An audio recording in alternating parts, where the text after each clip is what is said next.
अनुपमा रसोई में खड़ी है। वह स्वयं से धीमे स्वर में कहती है, जब किसी की साजिश सच के सामने आती है तो कोई चेहरा छिप नहीं पाता। आज एक सच सामने लाना ही पड़ेगा। तभी दरवाजा जोर से खुलता है। रजनी गुस्से में अंदर आती है। तेज कदम, तेज सांसें, तेज आवाज। रजनी, अनुपमा जी, बस कर दीजिए ये सब। आप मुझे बदनाम करने में लगी हुई हैं। सबको मेरे खिलाफ भड़का रही हैं। अनुपमा बिल्कुल शांत, लेकिन आंखों में पूरा विश्वास। अनुपमा, मैं किसी को नहीं भड़का रही रजनी जी। सच अपने आप बोल देता है।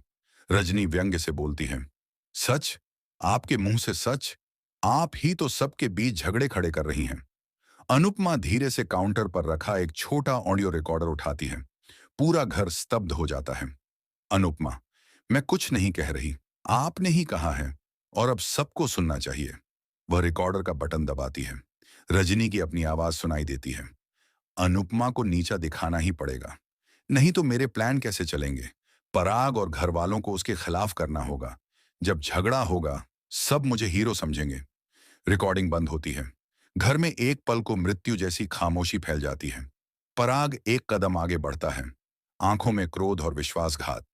पराग, रजनी, ये तुम हो? तुम मेरी मां जैसी अनुपमा जी के साथ ऐसी साजिश कर रही थी? बापूजी बाबा की तरह बुआ या दादी बा चिल्लाकर कहती हैं, अरे शर्म कर। जो औरत दिन रात तेरे लिए खड़ी रही, उसी के पीछे छुरा घोंप दिया। रजनी कांपते हुए, डरी हुई आंखों से, मैं बस, सब मुझे नजरअंदाज करते थे।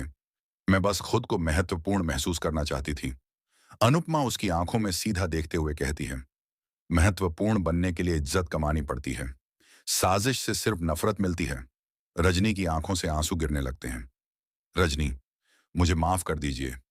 मैंने गुस्से और जलन में कुछ भी कर दिया। अनुपमा की आवाज शांत लेकिन दृढ़।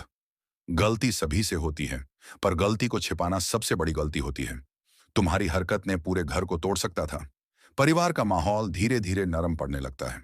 अनुपमा रजनी के कंधे पर हाथ रखकर कहती है, माफी तभी मिलती है जब इंसान फिर वही गलती न दोहराए।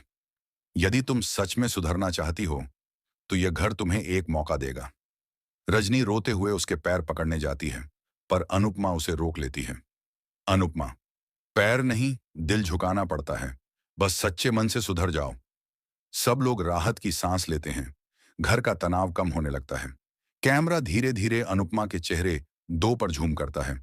मजबूत, शांत और सच्चाई से भरा।